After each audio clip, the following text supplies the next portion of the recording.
مرکز مطبوعات وزارت کارهای داخلی تاجیکستان برخی تفصیلات مرگ فوجیوی فراد سوزوده رهبر مؤسسه کمک اولیه طبی و سانیتاری شهر بختر بر اثر صدمه در روی بختر دوشنبه نشر کرد.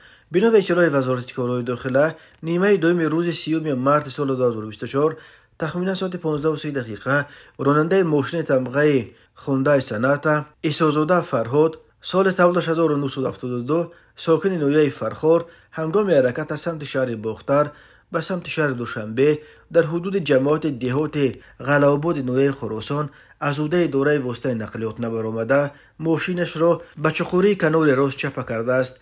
در نتیجه راننده ایسازاده جراحت‌های وزن جسمانی برداشته در بیمارخانه به هلاکت رسیده است. تفصیلات دیگری حادثه آورده نشده است. وزارت کارهای داخلی گفت تحقیق این حادثه ادامه دارد. قبلا درباره مرگ فراد سوزاده در صدمه دوستان و همکاران او و همچنین مرکز مطبوعات وزارت تندرستی با نشر نامه‌های تسلیت خبر دادند. گفته میشد که فراد سوزاده را در زادگاهش نویه فرخار به خاک سپاریدند.